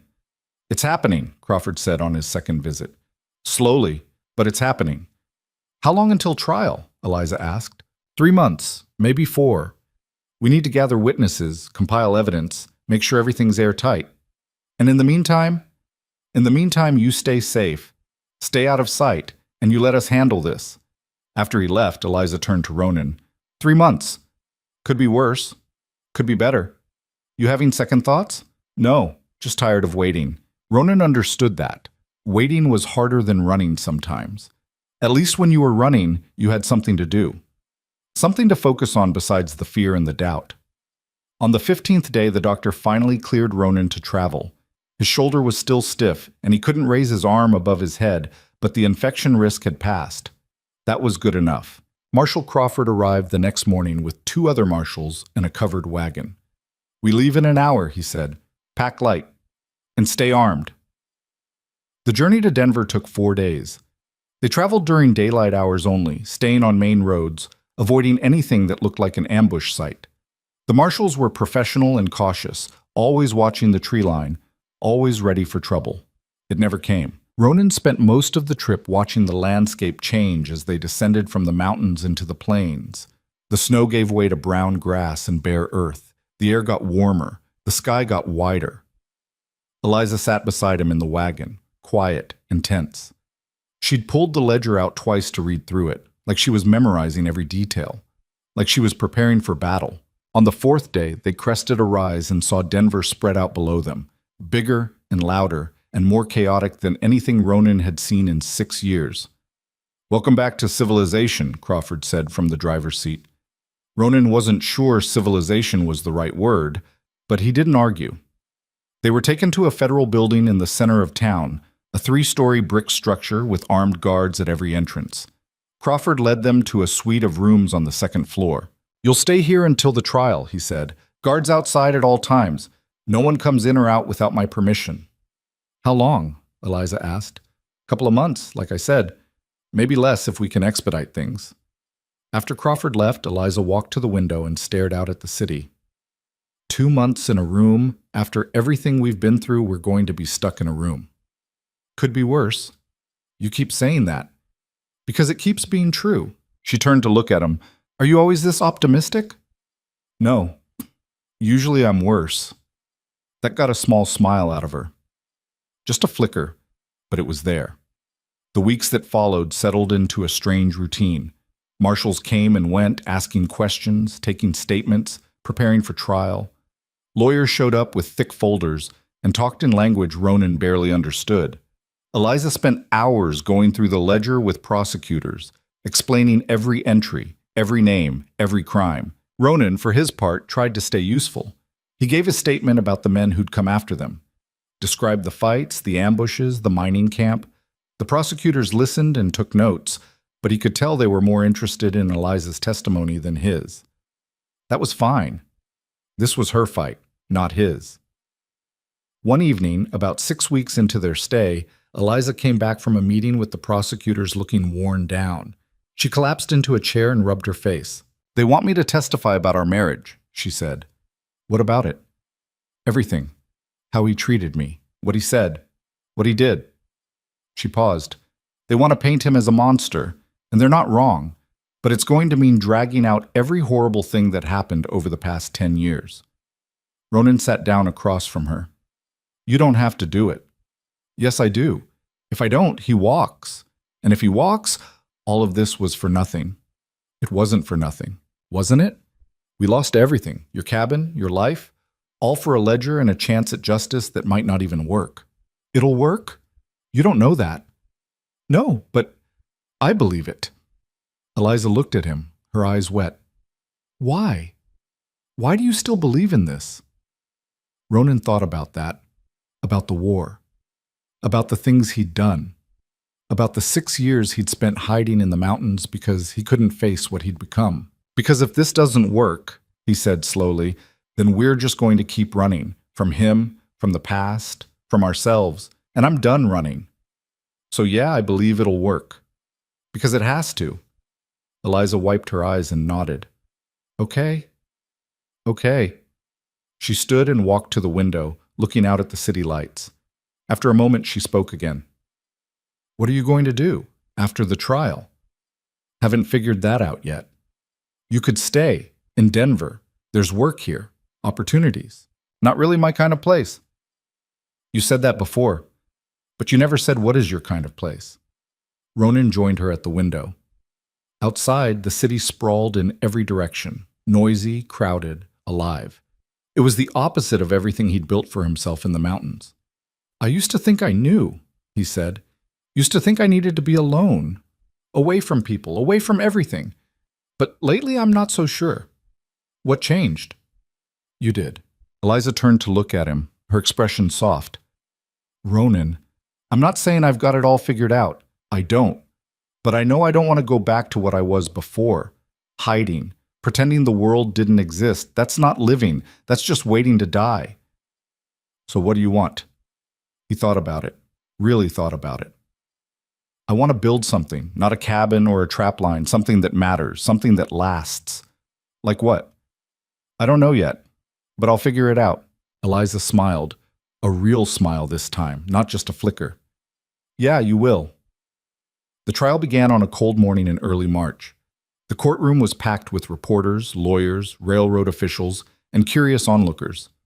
Eliza sat at the prosecutor's table, her hands folded, her face calm. Ronan sat in the gallery, watching. Her husband arrived in chains, flanked by federal marshals. He was a tall man with sharp features and cold eyes, the kind of man who looked like he'd never smiled a day in his life. When he saw Eliza, his expression didn't change, didn't even flicker. She looked right back at him, unflinching. The trial lasted 3 days. The prosecutors laid out their case methodically. The ledger, the witness statements, the evidence of bribes and murders and stolen payrolls. They called railroad workers who'd been intimidated, families of men who'd been killed, federal agents who'd been investigating for months. And then they called Eliza. She took the stand calmly, raised her right hand, and swore to tell the truth. Then she told it, all of it. The years of abuse, the crimes she'd witnessed, the ledger she'd stolen, the men who'd hunted her across the mountains. Her husband's lawyer tried to tear her apart on cross-examination, painting her as a scorned wife seeking revenge. But Eliza didn't break. She answered every question clearly, directly, without emotion. When they asked about the men in the mountains, she told them about Ronan, about how he'd saved her life, about how they'd fought together, survived together. The jury listened to every word. On the 3rd day, the defense rested. The jury deliberated for 4 hours. When they came back, the foreman stood and read the verdict. Guilty on all counts. The courtroom erupted. Reporters scrambled for the doors. Lawyers shook hands, and Eliza just sat there, staring at the table, her shoulders shaking. Ronan pushed through the crowd and put his hand on her shoulder. "You did it!" She looked up at him, tears streaming down her face. "It's over." "Yeah, it's over." They walked out of the courthouse together into the bright afternoon sun.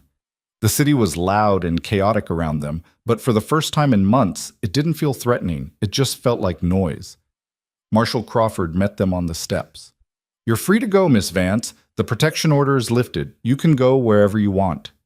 "Thank you," Eliza said. Crawford turned to Ronan. "You too, Mr. Hale. You're a free man." Ronan nodded. "Appreciate it." The marshal tipped his hat and walked away, leaving them standing on the courthouse steps, blinking in the sunlight. "So," Eliza said after a moment, "what now?" Ronan looked out at the city, then back at her. "I don't know, but I'm thinking maybe Denver's not so bad after all." She laughed, a real laugh, full and genuine. "You're going to stay?" "For a while, at least, see what happens. And then?" "Then we figure it out. Together." Eliza looked at him, her eyes bright. "Together." "Yeah." She took his hand and they walked down the steps and into the city. The weeks that followed were strange and new. Ronan found work at a lumber yard on the edge of town, hard, physical labor that kept his mind occupied and his body strong. His shoulders still hurt sometimes, especially when the weather changed, but it was getting better. Eliza found work too, keeping books for a small law firm that specialized in workers' rights. It turned out she had a head for numbers and a talent for finding discrepancies that others missed. They rented a small house on the north side of town, nothing fancy, just 2 rooms and a kitchen, but it was theirs. They furnished it slowly, piece by piece, building something that felt like home. Some nights, Ronan would wake up in a cold sweat, dreaming about the mountains, about the cabin burning, about the men with rifles, about the endless white and the cold that never stopped. Eliza would wake too, and she'd put her hand on his shoulder and wait until his breathing slowed. She never asked what he was dreaming about. She didn't need to. She had her own nightmares. But most nights, they slept peacefully. And that was enough. One evening in late spring, they were sitting on the porch watching the sunset when Eliza said, "I've been thinking." "About what?" "About what you said. Building something that matters." "Yeah?" "I want to do that too. I want to use the settlement money from the railroad to start something. Maybe a shelter for women who are running from bad situations. Give them a place to go. A chance to start over." Ronan looked at her. "That's a good idea." "You think so?" "Yeah, I do." "Would you help me? Building it? Running it? Managing it? Whatever needs doing." Ronan thought about that. Thought about the woman he'd found in the collapsing cabin, shaking and desperate and ready to die before trusting anyone. Thought about how far she'd come, how much she'd survived. "Yeah," he said. "I'd help." She smiled and leaned her head on his shoulder. "Thank you." They sat like that for a while, watching the sky turn orange and pink and purple. The city was loud around them, but it didn't bother Ronan anymore. He'd spent 6 years running from noise, from people, from life itself. He was done running. The shelter opened 6 months later, a modest 2-story building with 10 rooms and a kitchen. They called it Second Chances because that's what it was. A place for people who'd lost everything to find their footing again. Eliza managed the day-to-day operations. Ronan handled the repairs, the security, the problems that required a steady hand and a willingness to stand between vulnerable people and the world that had hurt them. It wasn't easy work. Some days were harder than others. Some people they helped, some they couldn't. But they kept trying. And slowly, the shelter became something real. Something that mattered. One afternoon, almost a year after the trial, a woman showed up at the door. She was young, maybe 20, with dark hair and frightened eyes. She had a black eye and a split lip, and she was carrying a small bag that looked like it held everything she owned. Eliza met her at the door. "Can I help you?" The woman hesitated. I heard this was a place where people could stay if they had nowhere else to go." "It is. Come in." The woman stepped inside, looking around nervously. "How much does it cost?" "Nothing. You stay as long as you need." "I don't have any money." "That's okay. We'll figure it out." The woman's face crumpled, and she started to cry. Eliza put an arm around her and led her inside. Ronan watched from the kitchen, a cup of coffee in his hand. He'd seen this scene play out dozens of times now, but it never got easier, never stopped mattering. Later that night, after the new arrival had been settled in a room and fed and given clean clothes, Eliza found Ronan sitting on the back porch. "You okay?" she asked, sitting down beside him. "Yeah, just thinking." "About what?" "About how different things are now. A year ago, I was alone in the mountains. Now I'm here, with you, running a shelter, helping people." "Regret it?" "No, just surprised, I guess." Eliza took his hand. "Life's funny like that. You spend years thinking you know what you want, and then something happens that changes everything." "Yeah." "You think we're doing any good?" Ronan thought about the woman who'd shown up that afternoon, thought about the others who'd come before her, thought about the fact that people had a place to go now when they had nowhere else. "Yeah," he said, "I think we are." She leaned her head on his shoulder, and they sat in comfortable silence, watching the stars come out. Survival, Ronan had learned, wasn't just about making it through the next day. It wasn't about being stronger or tougher or more stubborn than the world around you. It was about finding something worth fighting for, something worth building, something worth protecting. For 6 years, he'd thought survival meant being alone, untouchable, safe from the pain that came with caring about people. But he'd been wrong. Real survival, the kind that mattered, meant opening yourself up to that pain, meant standing beside someone when the world tried to tear them down, meant building something fragile and imperfect and beautiful, knowing it might not last forever. It meant choosing who and what you were willing to fight for, and then fighting like hell. He looked at Eliza, at the shelter behind them, at the life they'd built from the ashes of everything they'd lost. It wasn't perfect. It was messy and hard and sometimes painful. But it was real. And it was theirs. That was enough.